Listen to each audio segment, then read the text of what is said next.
Pessoal, vamos agora a dois temas da aula, já que o primeiro é um pouco rápido, o segundo um pouquinho mais demoradinho, então vamos juntar os dois em um vídeo só. Primeiro sobre o Java, tá? Só rapidamente falando é, o histórico, tá? Surgiu na década de 90, tá? Houve uma febre muito grande, como eu falei até coisa de 2, 3 anos atrás. O Java era a linguagem dominante, tá? No mercado. Ela é uma linguagem bastante didática, é um pouco mais verbosa, tá? No sentido de eu tenho que tipar a variável, tá? Eu tenho que escrever algumas expressões um pouco mais longas, tá? Para tipar variável, desculpa, definir o tipo das variáveis. Então, hoje em dia tem uma febre de linguagens não tipadas. Eu preciso escrever algumas expressões um pouquinho maiores para conseguir criar um método para a gente executar um programa, por exemplo, tá aqui no caso do método estático, para a gente dar um printzinho na tela. Então, quanto a alguns comandos é só print, echo, aqui vai ser system out, print ali. Então, ela é um pouco mais verbosa, tá? Mas como eu falei, uma linguagem que teve um hype muito grande ao longo dos últimos anos, inclusive a base de outras linguagens orientadas a objetos. Se vocês vão por o Kotlin, por exemplo, a hora que você está trabalhando com JavaScript na orientação a objetos, vocês vão ver que tem coisas muito semelhantes, inclusive depois numa das versões mais recentes do JavaScript, a orientação do JavaScript, ele implementa o conceito de classe, que é muito parecido com o Java, não dá para ser idêntico, uma vez que o JavaScript é não tipado, o Java é tipado, mas muito parecido, tá? E se você vai passando por outras linguagens de programação, como C Sharp, por exemplo, vocês vão encontrando muitas semelhanças aí com a linguagem Java. Então é legal que já dá um background, aí, já dá uma base boa para trabalhar com outras linguagens de programação também, tá?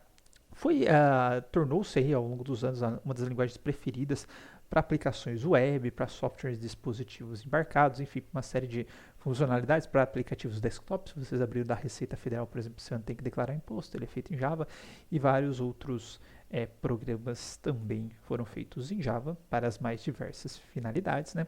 Como eu falei, também tem uma sintaxe parecida com outras linguagens de programação e se tornou a base de outras linguagens de programação. Então, quem já está acostumado com C ou variantes do C aí, é muito natural, tá? Agora, hoje em dia, né, existe um hypezinho aí também de outras linguagens de programação um pouco mais modernas, mas também foi a base para programação Android, tá? É a linguagem preferida para atender necessidade de programação de muitas organizações. Como eu falei, alguns recursos de orientação a objetos não são diretamente implementados, precisam fazer alguns macetezinhos, para não falar gambiarra, tá? Por debaixo dos panos. E o Java é tudo muito direto, muito seguro, muito claro. Você consegue assegurar determinadas coisas ao longo do desenvolvimento do seu projeto. Acaba sendo uma linguagem bem interessante por parte das organizações, tá? Para ser utilizado na organização e desenvolvimento de grandes projetos, tá? Diferente do C, tá? Não vou afirmar que foi o Java que começou com isso daí, com esse tipo de conceito, tá? Mas hoje em dia é muito comum esse conceito de run once, tá? Write once, run anywhere, tá? Que é o conceito RORA, tá? Ou escreva uma vez, rode em qualquer lugar, tá? Qual que é a ideia disso? A ideia é que você escreva um único código, tá? E esse único código ele vai executar aí na sua máquina Windows, na sua máquina Linux, na sua máquina com Mac ou com qualquer variante do Linux, enfim, um dispositivo móvel, tá? Por quê? Isso é possível, tá? Porque o Java ele vai ter um conceito chamado de máquina virtual, tá? Quando vocês virem sistemas operacionais 2, vocês vão ver máquina virtual mais a fundo. Mas é como se o Java criasse um computador dentro do seu computador, tá? Tem um computador particular, uma máquina particular, só que ela não é real, ela é virtual, portanto. E essa máquina virtual, chamada de Java Virtual Machine ou JVM, é que vai receber o código, tá? Do Java, não vai ser o código necessariamente que você programou, a gente já vai ver as etapas. Ele vai receber um código binário que o Java vai gerar, ele vai interpretar esse código e vai converter na linguagem de máquina da máquina que está rodando, tá? Portanto, se eu tiver JVM no Linux, ele vai receber o meu código, tá? Que eu gerei. vai interpretar e vai rodar no Linux. Se eu tiver no Windows, vai receber o código, vai interpretar e vai gerar no código do Windows, tá? Código de máquina do Windows, no Linux e assim para qualquer outro dispositivo. Ou seja, com um único código eu consigo rodar em diferentes máquinas, tá? Eu, por exemplo, usufruía muito isso daí, que eu precisava rodar experimento, tinha variantes de versões de Linux, Windows e etc. Com o mesmo código você ia rodando em qualquer lugar. Então é muito prático por conta disso. E uma praticidade que eu acho muito grande, tá? Não é praticidade, mas uma vantagem muito grande da máquina virtual é que quando eu crio a máquina virtual, consigo criar alguns limites para ela, por exemplo, limite de memória, tá? Então eu faço, por exemplo, estou rodando alguma coisa no meu notebook, se eu estou rodando via máquina virtual, eu limito a memória, não deixo o meu processo extrapolar a memória e conseguir swapar a minha máquina, etc. Então é muito bom, coisa, por exemplo, que eu sinto falta quando eu estou programando em Python, que se o Python vai falar, tem um processo aqui que eu não sei quanto de memória que ele vai consumir. Aí de repente ele pega, aloca 60 GB, ele vai no 60 GB e vai detonar minha máquina, tá? No Java fala, não, você tem um limite aqui de 15 GB, ele vai tentar trabalhar naquele limite de 15 GB, tá? Se não der, ele vai dar o estouro de memória, ou posso fazer alguma medida aí para evitar esse tipo de coisa, tá? Mas enfim, eu não vou prejudicar a máquina que de fato está rodando a JVM. Tá? Então, só para explicar, né, quando a gente está trabalhando, por exemplo, com C, a gente faz o código, tá? Gera o executável e executa na máquina. Tá? Se eu estou no Windows, eu vou ter o código lá. Pode ser que eu tenha algumas diferenças de biblioteca de sistema que eu tenho que alterar, inclusive. Eu vou gerar o executável do Windows e vou rodar no Windows. Se eu estou no Mac, mesma coisa. Tá? Então, percebe que eu tive que gerar um executável para cada um dos meus sistemas operacionais. Já se eu estou no Aurora, tá? Eu vou ter um código, eu vou gerar um pseudo-executável desse código, tá? Que é um código que ainda assim é difícil de eu conseguir interpretar, mas não chega a ser o código de máquina, tá? Vai ser o binário específico do Java ou bytecodes. E esse executável, eu vou utilizar esse mesmo executável para executar no Linux, para executar no Windows e para executar no Mac, tá? Perceba que aí teve um trade-offzinho que no C eu estou executando direto. Eu pego o meu executável, né, e vai direto para a máquina. Já está em código de máquina, tá? Aqui no Java, este pseudo executável, como eu falei, eu tenho que passar pela JVM e a JVM que vai gerar esse código de máquina. Portanto, tem um passo intermediário aí que faz com que o programa Java ele seja um pouco mais lento que um programa escrito em C, por exemplo. Tá? Por isso que os programas em C prioritariamente são conhecidos por serem bem rápidos, tá? Mais rápido que outra linguagem de programação, porque já são compilados em linguagem de máquina. O comum das linguagens de computação atuais, até para implementar esse conceito de WAR, tá? É ter esse interpretador que faz com que elas fiquem um pouquinho mais lentinhas que o C. Tá? Bom, num processo, né, do começo ao fim, desde eu começar a codificação até executar a minha aplicação Java, nós vamos ter aí 5 passos. Tá? Primeiro passo é a edição. O fato de codificar em si, de escrever o código-fonte, tá? Então a gente vai fazer um programa, tá? E vai armazenar esse programa, tá? Só que aí vai ter um conceitinho bastante específico que é o seguinte, tá? O meu programa, o código-fonte do Java, tá? Ele vai ter extensão .java. Vai ter algumas outras considerações também, mas eu já vou falar para vocês do nosso primeiro programa que a gente fizer. Mas prioritariamente vai ter que ser .java. Tá? Em seguida, eu vou pegar esse código que eu gerei no meu editor e está salvo no meu armazenamento secundário e vou compilar esse código, tá? Gerando aquele código, entre aspas, executável do Java, que são os bytecodes, tá? Esses bytecodes, eles são armazenados num arquivo de extensão .class, tá? Então, esse arquivo .class é o que vai ser interpretado lá pela minha JVM, tá? Bom, a partir do momento que eu tenho o .class, certo? Eu vou para a terceira etapa, que é, bom, eu tenho o meu semi-executável aqui, tá? O meu código binário do Java, eu quero começar a executar esse cara. Então, para executar qualquer coisa, você precisa pegar e carregar em memória, certo? Qualquer programa, qualquer coisa que você vai executar no seu computador, você precisa carregar em memória.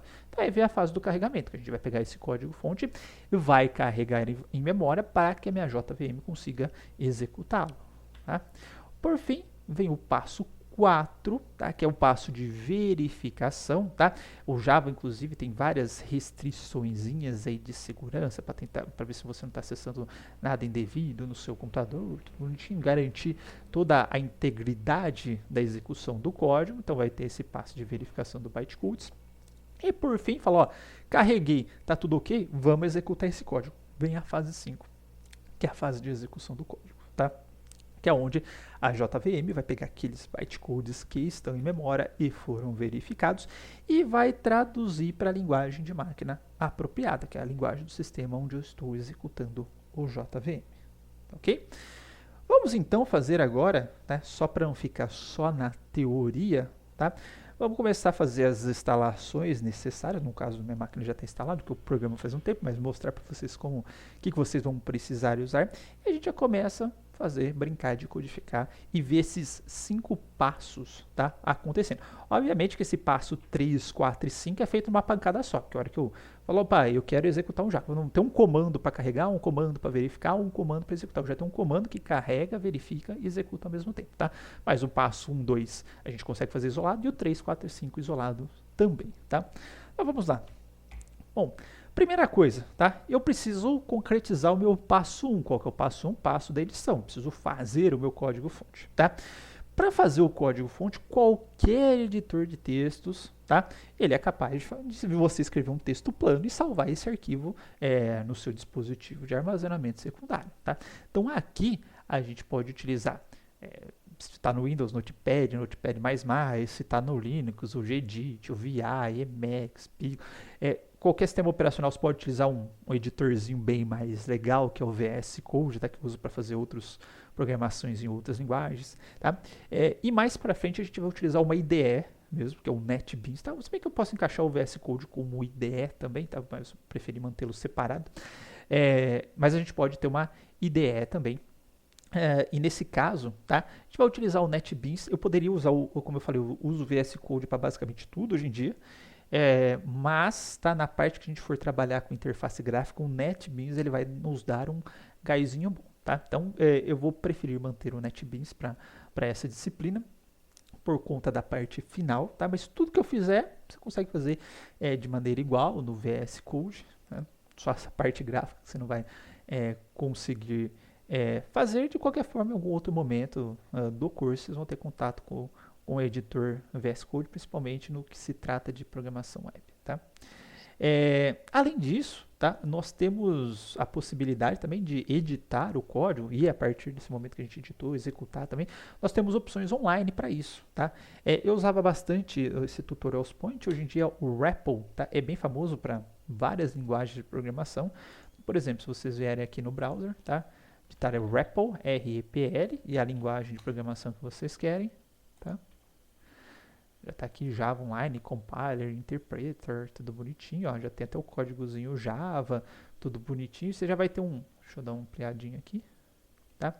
Você já tem um editorzinho online que você pode editar e você pode rodar o seu código. Então tem várias opções para isso, tá? Tá carregando aqui, para ter as opções completas a gente tem que logar aqui no REPL, mas enfim, eu tenho essa opção de editores online também, caso eu queira. Eu vou usar um editor local, tá?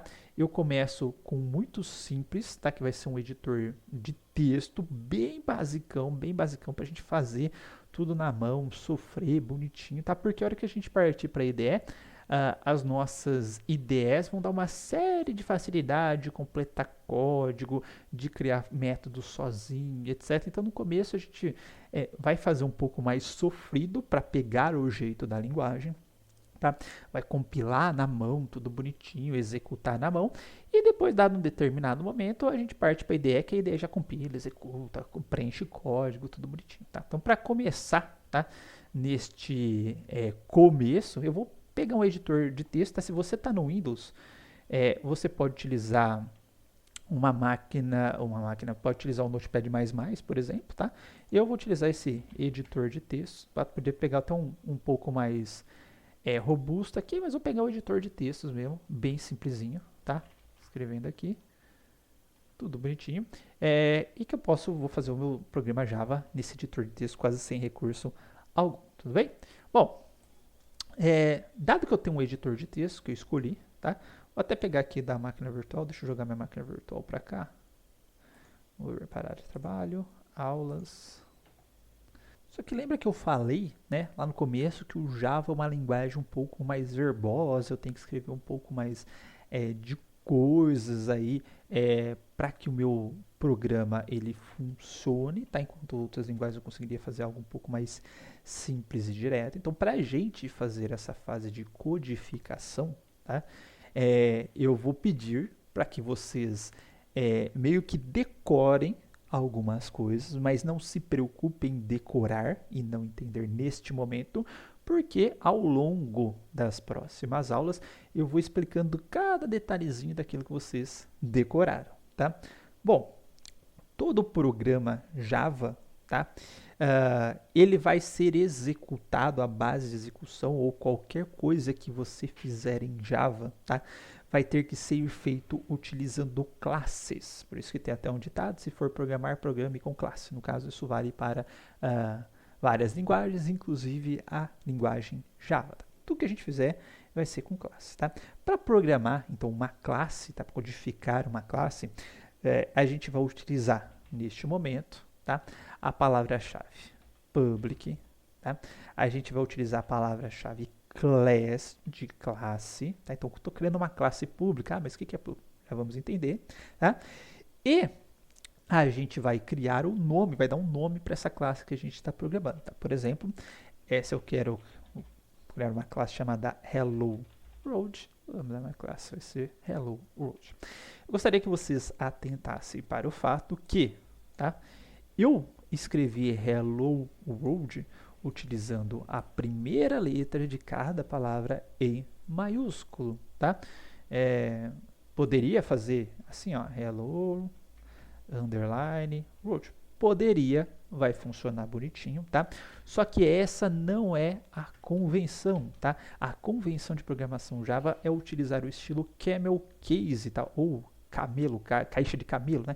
Que vai formando tipo umas corcovinhas, assim, já que você tem sempre a primeira letra em maiúsculo, tá? Bom, dado que você colocou... e por que eu faço isso? Tá? Para a gente poder identificar rapidamente, tá? O que é uma classe. Depois o método vai ser escrito camel case, mas um pouquinho diferente, né? Não vai começar com a primeira letra em maiúsculo. Variáveis também vão começar com a primeira em maiúsculo, mas depois seguem o camel case. Então, só pela escrita, tá, do identificador, eu já vou saber se aquilo se trata de uma classe, se trata de um método, ou se trata de uma variável, tá? Então, dado isso, tá, a gente vai abrir as chaves. Opa, deixa eu só trocar. Eu tô no... Agora que eu percebi que eu tô no Windows, tá, gente? Deixa eu voltar pro meu programador, meu programinha normal. Então, public class hello world, tá? Eu vou abrir chaves e fechar chaves. Então, o bloco no Java, né, ou seja, tudo que está dentro dessa classe, tá, vai ficar dentro das minhas chaves. Então, as chaves no Java identificam um bloco, tá? Outras linguagens utilizam indentação, por exemplo, o Python, aqui o bloco é feito por chaves, assim como é feito no C, tá? Bom, dado que eu tenho a classe, tá, e eu tenho que programar tudo que tiver no Java vai ter classe, tá, eu vou colocar o conteúdo dessa classe. Nesse caso, eu quero que essa classe ela tenha o método main, que vai ser o método que vai executar a minha aplicação, tá? Para fazer o método main, novamente vamos decorar algumas coisas, tá? Então, public static void main, tá? Public static void main. Novamente, faça esse mantra, tá? Na sua cabeça, durma pensando nisso. Public static void main. Public static void main. Então, todo o nosso main vai ter que ser escrito dessa forma. Público, estático, como eu falei. Público a gente já vai saber o que é, estático a gente já vai saber o que é, void a gente já vai saber o que é, e o main que é o nome do nosso método. Mas por que você não explica agora? Porque se eu tiver que explicar o que é público, o que é estático, o que vai vir na frente do main, que é o string, que é o vetorzinho, etc., a gente vai demorar uma aula só para fazer um hello world. Então eu vou do processo contrário. Vamos partir do hello world e eu começo a explicar os demais itens, tá? Bom, entre parênteses vai vir o string args, tá? String com chave. E o args assim pode ser tanto dessa forma quanto dessa forma, tá? Ambas as formas são válidas, tá? Esse string, tá, é que vai pegar os parâmetros que você passar por linha de comando, caso você os passe, tá? Ele vai ficar armazenado dentro dessa string, tá? O que seria um array de caracteres. E novamente, tudo que tiver dentro, tá, do meu main, do meu método main, eu vou delimitar com o bloco aqui, que eu abro chaves e fecha chaves, tá? Bom, dado isso, tá? Para eu imprimir algo na tela, tá? Eu vou utilizar o comando system, de sistema, tá? Alt, de saída, ou seja, saída do sistema, tá? Vou colocar um ponto novamente, print ou println. O print ele só imprime e deixa o cursor parado após a impressão, tá? E o println ele imprime e quebra uma linha, tá? Então aqui pode ser o print ou println, vou usar o println, tá? E aqui a gente vai imprimir aqui o nosso conteúdo, que é o hello world, tá? String entre javas é entre aspas, tá? Então hello world. E no final de cada instrução a gente vai ter o nosso ponto e vírgula, tá? Então feito isso, tá? Eu já posso completar aquela fase 1, que é a fase de edição. A fase de edição, tá? Então vamos completar, eu vou criar uma pastinha aqui dentro da UFMS, PO 2021. Eu vou criar uma pastinha chamada códigos aqui por enquanto, tá? E eu vou salvar. Lembra que eu falei que todo arquivo ele vai ser salvo com .java, a extensão dele é .java. Mas vai ter mais uma regrinha que a gente vai ter que seguir aqui, tá? Todo arquivo vai ter que ter o mesmo nome da classe. Então, se a minha classe é Hello World, o meu arquivo tem que ter o mesmo nome, ó, Hello World, ok? Então, nome do arquivo vai ter que ter o mesmo nome da minha classe, certo? Então, feito isso, eu vou salvar. Salvei bonitinho, tá? Perceba que a hora que ele identificou que aquele texto plano era um ponto Java, no editorzinho ele já coloriu algumas coisas para mim, para identificar as palavras-chave e expressões literais aqui, tá? Então, com isso, tá? A gente completa a nossa fase 1, vamos voltar aqui, fase 1 de edição, no qual eu utilizei um editor, tá? E salvei o arquivo .java em disco, certo? Vamos para a fase 2, fase de compilação, tá? Bom, para compilar um programa Java, tá? A gente vai precisar de um compilador, certo? Bom, para compilar, para o compilador, a gente tem o JDK, que é o Java Development Kit, tá? Que ele já vem tanto com o compilador quanto o interpretador, que é aquela máquina virtual que eu já tinha falado, tá? Vocês podem baixar o Java Development Kit, tá? Direto do site da Oracle. Então, se vocês simplesmente chegarem no Google, tá? Fechar esse repo, digitar aqui JDK.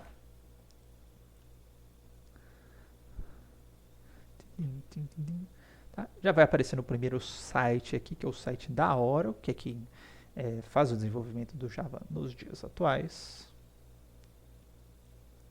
Tá? E já vai ter o download aqui bonitinho para vocês, tá? Então, JDK download, obviamente você vai escolher por plataforma, tudo bonitinho, e vai fazer a instalação, tá?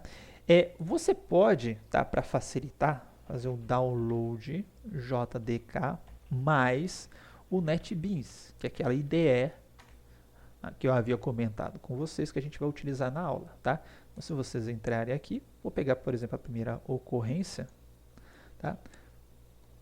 Ele já vai abrir esse JDK 8 com Java 11 aqui e o NetBeans 8.2. Essa versão aqui, que é essa primeira versão que aparece no Google, tá? É a exata versão que eu tenho aqui na minha máquina, tá? Então, esse NetBeans aqui, esse 8.2, vou clicar aqui no meu íconezinho do NetBeans, ó, NetBeans 8.2, tá? Existe uma versão mais nova, tá? Do NetBeans, que já vem com um JDK um pouco mais novo, tá? Então, se vocês vierem aqui no Google, tá? Digitarem download JDK mais NetBeans, só que eu vou colocar Apache, que é Apache que passou a desenvolver o NetBeans. Opa, abriu aqui. Vou colocar o Apache. Tá? Vai cair nessa página, NetBeans Apache, tudo bonitinho. Vou clicar nela. Tá?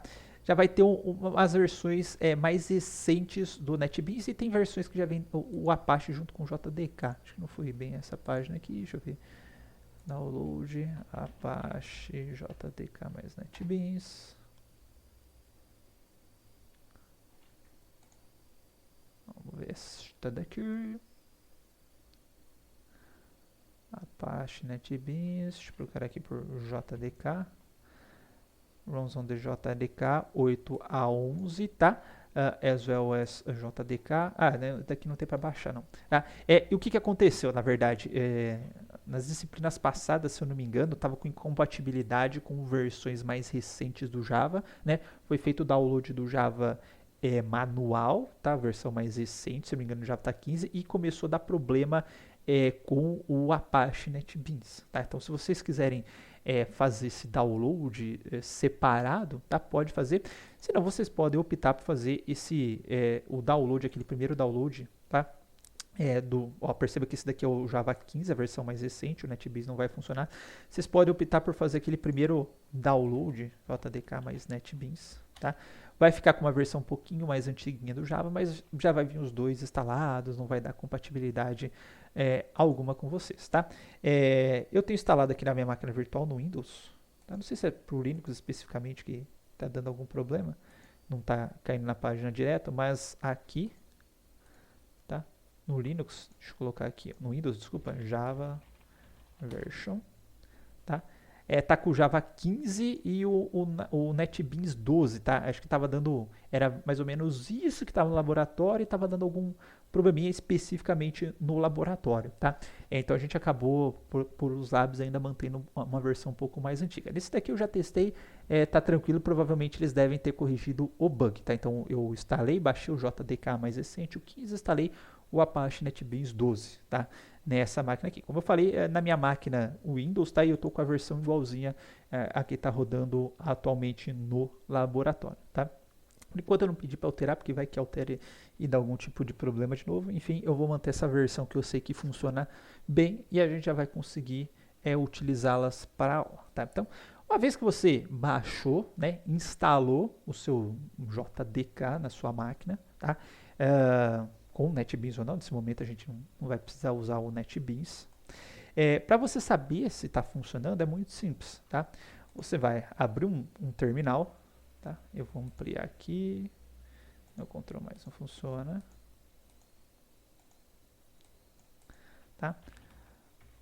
Vou digitar só Java, tá? Se não aparecer comando não encontrado, aparecer essas outras coisas que ele está falando, você precisa passar uns parâmetros para esse Java aqui, tudo bonitinho, tá? Significa que o Java está instalado na sua máquina, tudo bem? Então certifique-se que o Java em algum momento está instalado nessa máquina. Mesma coisa, o nosso compilador, se quiser colocar o Java C, né, vai funcionar aí da mesma forma, tudo bem? Então, para a gente compilar e depois executar, a gente vai precisar do JDK instalado na máquina de vocês. Qualquer problema, é só entrar em contato com a gente. Bom, uma vez que eu tenho o JDK instalado, tá? A gente vai para aquelas outras fases, tá? Fase de compilação e depois carregamento, verificação e execução, que é tudo uma fase só, tá? Para compilar, tá? O que eu vou fazer? Eu vou passar aquele ponto Java que eu criei para o meu compilador e esse compilador vai me devolver um ponto class, tá? E como que eu faço isso? Bom, primeiro eu tenho que navegar até a pasta onde eu estou aqui por linha de comando, que a gente não está utilizando IDE ainda. Então eu criei lá na área de trabalho, o FMS, PO 2021, códigos, não, LS, está aqui, ó, o meu hello-world.java, tá? Para compilar esse cara, eu vou utilizar o comando javac, tá? Espaço e o nome do meu arquivo.java, hello, dei 2 tab aqui, hello-world.java, tá? Se tiver tudo ok, não tiver nenhum erro de compilação, tá? Não apareceu nenhum erro, tá? Significa que a minha compilação completou com sucesso. E a hora que eu der um ls aqui, vai aparecer, ó lá, como dito nos slides, o meu hello-world.class. Então vamos voltar aqui, ó. O compilador cria bytecode e armazena um arquivo cujo nome termina com .class. Olha, e perceba que o nome do .class é o mesmo nome da classe que eu passei para ele compilar, tá, ok? Então tinha um hello-world.java e agora ele me gerou um hello-world.class, beleza? Tranquilo? Bom, então com isso a gente completou a fase 2. E agora vamos à fase 3, 4 e 5, que é o carrego, verifico, executo meu programa Java. Como que eu vou fazer isso, tá? Bom, agora a gente vai utilizar Deixa eu só fechar meu NetBeans aqui, senão eu vou clicar nele toda hora. A gente vai utilizar o comando Java. Então, o Java é a máquina virtual do Java, ou a JVM. Tá? JavaC é o compilador do Java e só o Java é o executor, é a minha máquina virtual do Java. E para minha máquina virtual do Java, eu vou passar esse .class que eu acabei de compilar. Então, minha máquina virtual ela interpreta o bytecode, o .class, certo? Dado isso, eu vou passar o .class. Só que, quando eu compilei, ó, eu precisei passar o .java, tá? Na hora que eu vou executar, eu não preciso informar que é o .class, eu vou só passar o nome da minha classe, tá? Do arquivo, da classe. Ó. Não preciso informar o .class, porque por padrão ele só vai interpretar bytecode, meus bytecodes estão no .class. Então, só Java Hello World já vai ser o suficiente, tá? E aí eu vou executar e ele vai imprimir aqui para mim o Hello World na tela. Então, perceba que a hora que eu fiz aqui o Java C, eu fiz a fase 2, ó, só o Java passando os bytecodes. Então, eu fiz ó, o carregamento do bytecode de memória, a verificação, se não tinha nenhum problema de integridade, não tinha, e a execução do meu programa em si, que nesse caso aqui era só imprimir o Hello World na tela. Beleza? Tá? Então, tá aqui. Nos próximos slides eu explico exatamente isso que eu fiz. Tá? Então, só complementando, né, que os nossos bytecodes eles podem rodar em qualquer linguagem de máquina, ou seja, não é dependente do hardware, tá? Ele é totalmente portável, tá? Tem mais uma coisinha muito interessante, tá? Deixa eu mostrar aqui para vocês, tá? Só um exemplinho, tá? De como fica o bytecode, tá? Perceba que eu até consigo interpretar algumas coisas, mas é muito difícil de você entender. É isso então que o meu programa, que a minha máquina virtual Java ela vai executar uma série de instruçõezinhas aí, um pouco mais baixo nível que o meu código de máquina, tá? E tem um fato interessante aqui também, que a nossa compilação, tá, do programa, tá? Ela é feita, ela tem um conceito chamado de hotspots. Tá? O que são esses hotspots? Tá? São partes do bytecode que executam com frequência. Tá? Então, o compilador Java ele é esperto, vamos dizer assim, o suficiente para falar, pô, tem sempre uma instruçãozinha que está sempre executando. Então, ao invés de eu interpretar toda vez aquela execução, tá? E aí gero o código de máquina e aí eu faço a execução, aquela instrução frequente eu já crio o código de máquina para ela, para não ter que ficar interpretando toda vez e com isso agilizar o meu processamento, tá? Então, uma vez que ele encontrou esses hotspots, pontos de código aí que são iguais, né, e executados com frequência, iguais ou executados com frequência, perdão, ele já vai gerar aí o código de máquina para esses pontos e aí a execução desses pontos se tornará um pouco mais rápida das próximas vezes, tá? Portanto, né, a compilação em si do meu programa Java, ela possui duas fases, tá? Uma que é a tradução para os bytecodes, código-fonte para os bytecodes, tá? E durante a execução dos bytecodes, pode haver essa compilação para o código de máquina, tá? Que é para onde ele identificou os hotspots e compilou em código de máquina. Tudo bem? Então são essas as fases aí da nossa execução, desde a edição, tá? A compilação com a máquina virtual Java e a execução, né? Que consiste no carregamento, verificação e execução, tá? De um programa Java e aí nessa última parte utilizando a nossa máquina virtual Java. Tudo bem? Esse foi só vamos dizer assim, uma primeira passada, tá? Como eu falei para vocês, a gente teve que fazer algumas coisas aqui, por exemplo, public, class, public static, void, tá? Utilizar esse string e ao longo das próximas aulas a gente vai desmistificando cada um desses tools. Mas por enquanto decore, tá? Todo programa Java ou toda funcionalidade que se você for fazer em Java tem que ser feito dentro de uma classe, tá? Classes, tá?